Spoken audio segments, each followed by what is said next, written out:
Picture a world governed by sorcery, and standing at the top of the food chain are 13 prestigious archdemons governing the realm. But when the oldest of the 13 suddenly pass, their belongings are sold off, and a new archdemon needs to be crowned. Interestingly enough, one of the goods ends up being a gorgeous elf slave. But the question is, what secrets is this cursed elf hiding? Starting our story, we see Chasteel Lilkvist being attacked by her knight Myers. But having ripped off Myers' face, Chasteel realizes the face stealer sorcerer has robbed Myers' body, trembling in fear as she hears the face stealer teasing and taunting her. As the face stealer prepares to torture Chasteel, our MC Zagan appears, holding up the face stealer by the skull. Zagan is pissed he was awoken by all the commotion, crushing the face stealer's skull before they can plead for forgiveness. With some blood being splattered onto Chasteel, she suddenly faints, scaring Zagan as he wonders how he can rectify things.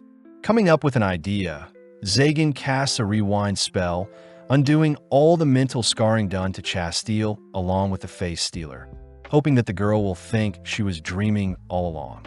Inspecting Chasteel's silver cross pendant, Zagan realizes she belongs to the church and is an enemy of all sorcerers, but seeing as he's saved an enemy, Zagan reasons he should leave the girl out on the road somewhere to get her out of his sights.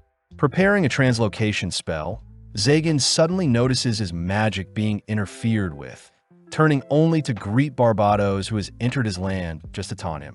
Barbados notices Zagan had saved someone from the face stealer sorcerer, reminding Zagan that sorcerers only care about themselves and obtaining power, but surprisingly Chasteel does have a decent amount of mana stored in her. Before Barbados can sacrifice her to gain more power, Zagan swiftly sends her away, choosing to head back to bed to catch up on sleep. Barbados wonders why Zagan doesn't just wake himself up with some magic, seeing as body manipulation is fundamental in sorcery, even granting sorcerers a limit of 1,000 years to live. Seeing Zagan not paying attention, Barbados utters that Archdemon Marcosius has passed, something monumental as the title of Archdemon grants a sorcerer immense amounts of mana. On top of that, Archdemons are regarded as the pinnacle of sorcery, able to command lower-tier sorcerers.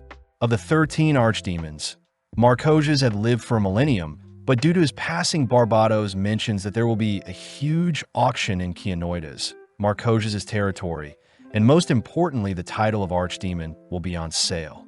As the duo head through town, Zagan realizes Barbados wants to borrow money to buy the Archdemon title, even offering Zagan some hot ladies in exchange for his help, but Zagan could care less about girls. At that moment, Zagan notices the town's knights rallying together. Something Barbados points out is due to a lunatic sorcerer kidnapping young women for their experiments. But Zagan knows eventually the church will intervene. Zagan suspects that the lunatic may be trying to summon a demon, but brushing that aside for now, the duo head deep underground. Barbados says summoning magic takes multiple people, something Zagan can't pull off since he's always alone. Entering the auction, the pair take their seats, making note of Chimeris the Black Blade, Grimory the Enchantress, Veil for the Apparition, all people worthy of inheriting the Archdemon title along with Barbados himself, of course. Zagan learns that it's ultimately up to the other 12 Archdemons to debate who inherits the title next. But at the same time, we see Chimeris and Grimory chatting about Barbados, the Purgatory, and Zagan, intrigued to see Zagan was another Archdemon candidate to be elected even though he has no title. As the auction reaches its climax, the announcer draws everyone's attention to the next item they're selling, revealing an elf from the Northern Holy Lands. With a single glance, Zagan is captivated by the elf's beauty, noting the elf's platinum hair along with her abundant mana pool. With the bid opening, Zagan immediately offers up 1 million gold curiotes, shocking everyone. But Zagan says a strange feeling in his chest had commanded him to buy the elf slave. Heading onto the stage to collect the elf, Zagan hesitates to remove her collar, seeing as it restricts the slave from running away along with suppressing their mana. But the announcers reveal that they too don't know how to remove the elf's collar. Zagan hears that the elf has been preserved in place, excited to hear the elf speak, but this weirds everyone out. That night, Zagan takes the elf home, panicking as he doesn't know how to speak to her. Racking his brain on how to break the ice, Zagan suddenly hears the elf girl asking how she will be killed. But Zagan wonders where the elf may have come up with something so gruesome. Zagan rushes to reassure the elf that she won't be killed, but the elf wonders what torture she'll be placed through. With some silence following the room, the elf introduces herself as Nephilia, a name Zagan finds beautiful, especially since it can be shortened to Nephi, an even cuter name. Zagan wonders where Nephi's family are, but Nephi utters that she is a cursed child and still a virgin, something Zagan didn't need to know. When Nephi asks why she was purchased, Zagan conceals the fact that he is in love with her, instead calming his nerves as he gives Nephi a room to stay in. Hearing Nephi still believes that she will be tortured and slain, Zagan sympathizes with Nephi's upbringing, suspecting that she was taken away and chained up at a young age and was told she would be experimented on and disposed of. Zagan does wonder why Nephi refuses to elaborate on her cursed child title. But reflecting on his own life, Zagan never knew his parents and was raised without a home as well. Zagan utters that he needs Nephi, something that touches her heart as Zagan orders Nephi to live for him. Showing Nephi to her room, Zagan hears that Nephi doesn't mind heights, both heading up some stairs only for Nephi to trip. Reacting quickly, Zagan catches and helps Nephi up a spiral staircase, flustered as he's holding onto Nephi's soft and warm hands. Reaching an empty room, Zagan shows Nephi the space, but upon seeing the room filled with hundreds of skulls and a guillotine, Zagan swiftly changes his mind. Wanting to make things up to Nephi, Zagan casts a quick spell to eradicate the things in the terrifying room, both entering the room only to note its dreary atmosphere. Seeing the room leading to a balcony, Nephi is speechless as she reaches out to the moon, something that confuses Zagan. Nephi thanks Zagan for a place to stay, something that warms Zagan's heart as it's been a while since he's been thanked, both staring off into the night sky as they've grown closer as master and servant. The next morning, Zagan is shown to have stayed up all night, watching over Nephi as she slept beside his throne. Feeling hungry, Zagan heads off to prepare some breakfast, all whilst Nephi wakes up, but seeing Zagan return with a drink, Nephi remembers to greet Zagan as her master. With Zagan not used to morning greetings, they both sit down for some jerky and milk, but Nephi is surprised Zagan is eating the same thing as herself, grateful to be considered an equal by Zagan.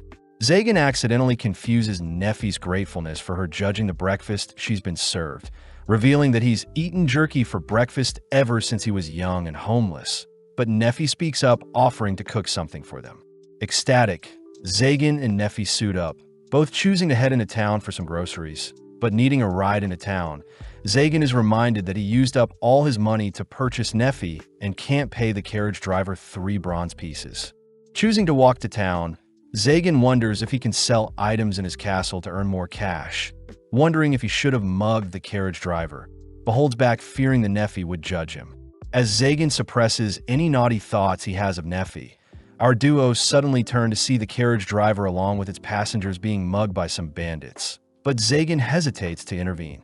Seeing Nephi traumatized by the attack, Zagan fires off a warning shot to the bandits. But when the boss of the bandits rushes Zagan with their axe, Zagan surprises everyone when he catches the axe, shattering it only to flick away the boss.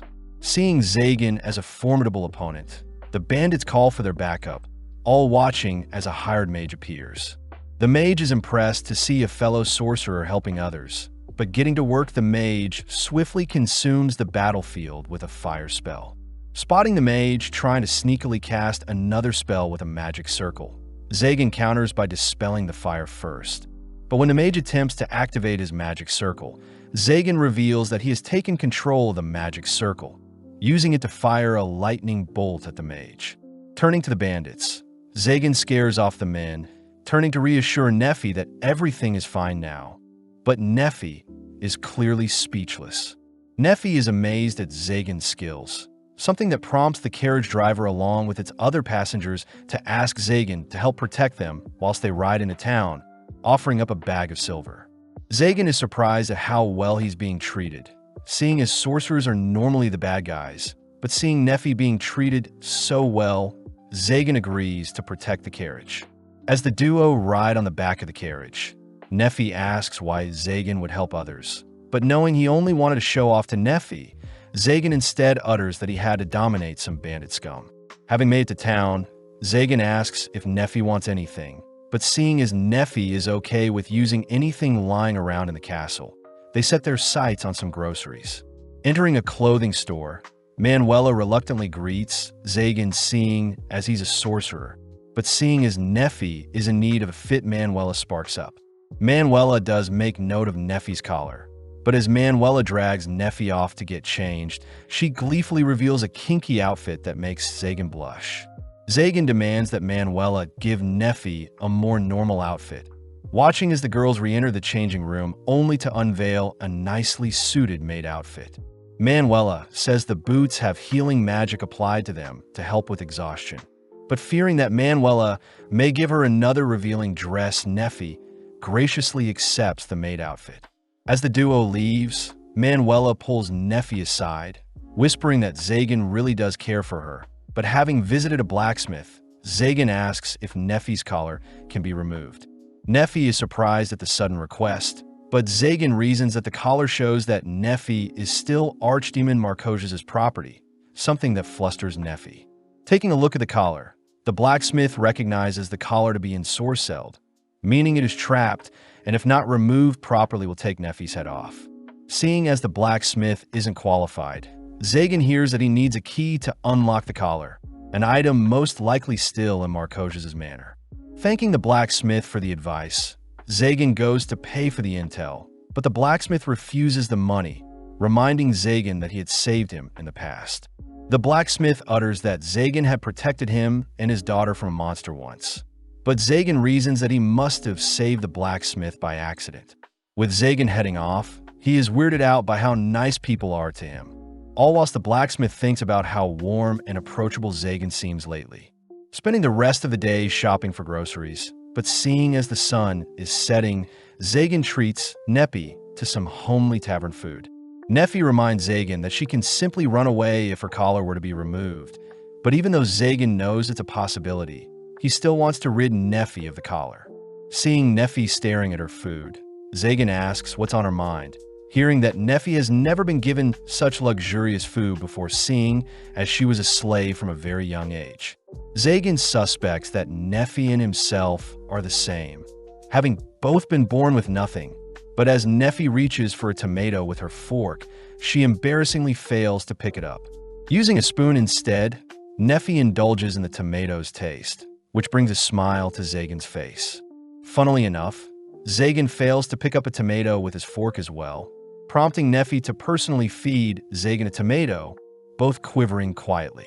Nephi takes the chance to ask if she can do things that will benefit Zagan moving forward. But as Zagan accepts Nephi's proposal, Zagan repays the favor by feeding Nephi a tomato. Upon hearing other customers giggling at the lovebirds, they both hurriedly rush home. But the next day, we follow Chastile, who is revealed to be a knight. Chastile knows that her dream of her being attacked by a sorcerer only to be saved by another was real, revealing that she was on a mission to save some kidnapped women from some evil sorcerers, but was suddenly attacked by one of her angelic knights who was actually a face stealer in disguise. Luckily, Chastile was saved by Zagan, but she wonders why Zagan looked so lonely. Out of nowhere, Lord Clavel checks in on Chastile, reminding Chastile to drop the formalities, seeing as she is the chosen hero. Chastile apologizes for losing 4 angelic knights in her previous mission, but Clavel reassures Chastile that it's fine, instead revealing that their investigations have led them to believe that Zagan himself must be behind the kidnappings of several girls. Although Chastile refuses to believe Zagan is that type of sorcerer, Clavel reiterates that sorcerers are pure evil, prompting Chastile, the leader of the Angelic Knights, to volunteer her sacred sword to be the one to spearhead the next mission. Flashing back, we see a younger Zagan being tormented by a sorcerer, reminded of a marking placed on his palm. Waking up on his throne, Zagan spots Nephi warmly greeting him, only to announce that she's prepared breakfast for them. Hearing that Nephi had been waiting a while for Zagan to wake up, Zagan manages to give Nephi a morning greeting as well, heading into the dining hall only to be amazed it has been transformed. Seeing bread had been served, Zagan praises Nephi for being able to create such a precious food item. But Zagan also notices Nephi's ears twitching at all the praise she's receiving. Sitting down, Zagan hears that Nephi only prepared food for one person, but instantly Zagan offers up half of his meal, even ordering Nephi to sit on his lap to eat at the same time as him. As the two take turns feeding each other, we cut to several days later where Zagan is busy studying. But when Nephi enters the room, she asks what the magic circles inscribed onto the pieces of paper are. Zagan is surprised that Nephi can't use elven sorcery, even though she is much more potent mana than average. But Zagan simply utters that magic symbols are the foundation of magic. Apparently, the symbols could represent the language of the gods or an emblem pact with the demons. But regardless, a symbol encased in a circle creates a blueprint known as a magic circle. As Zagan infuses the magic circle with mana, some lightning bolts emerge, impressing Nephi.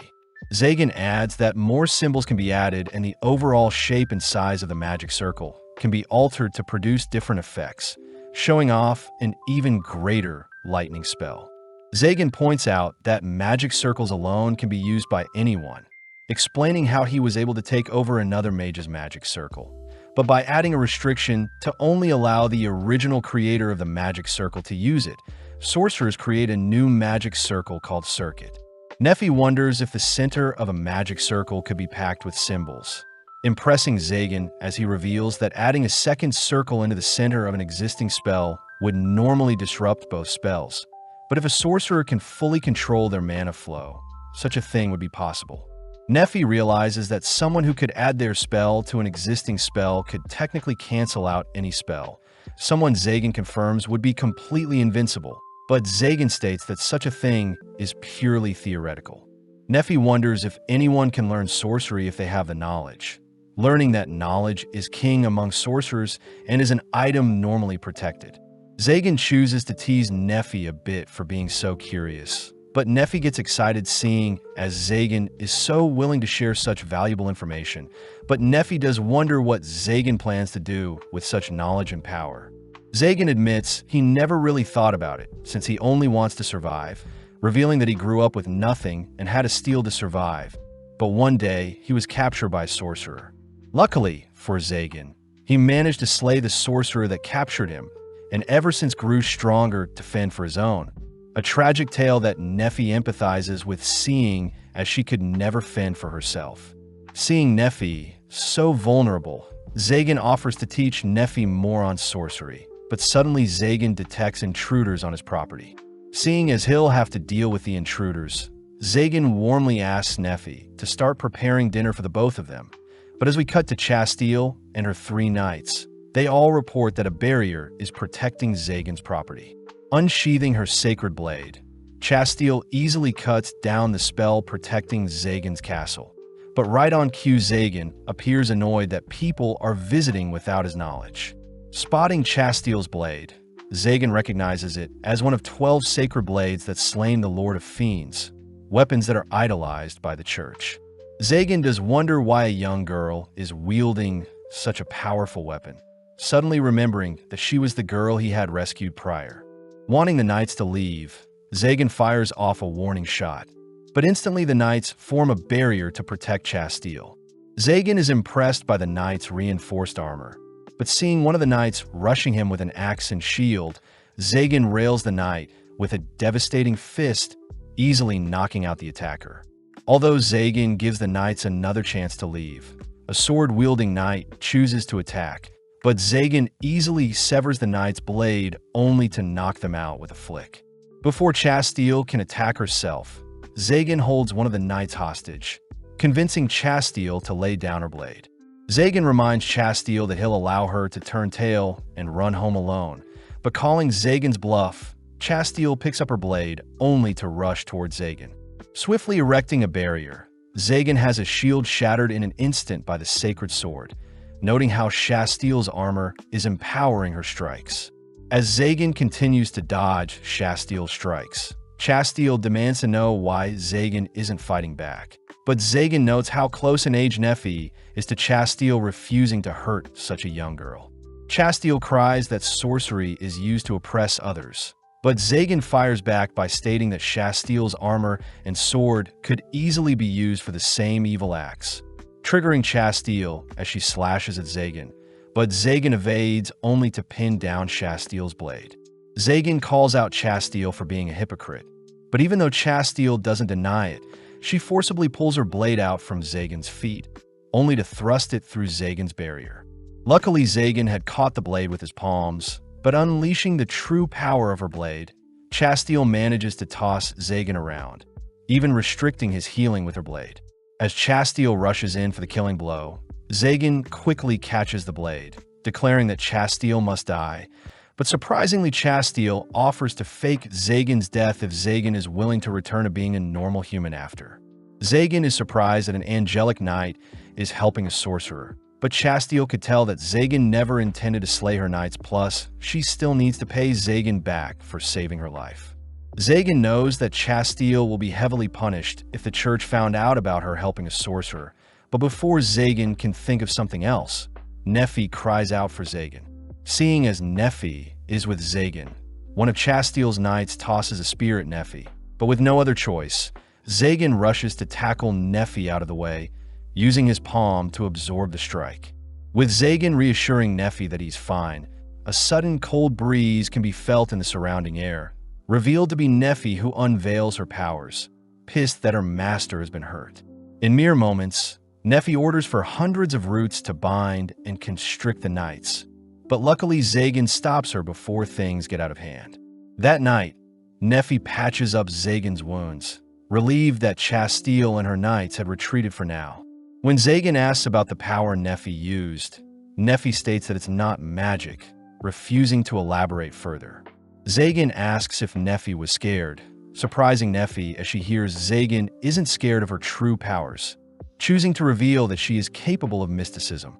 Zagan recognizes mysticism as a talent granted only to a rare breed of people that exceeds ordinary sorcery, but Neffy utters that she was only able to use it due to her cursed elf status.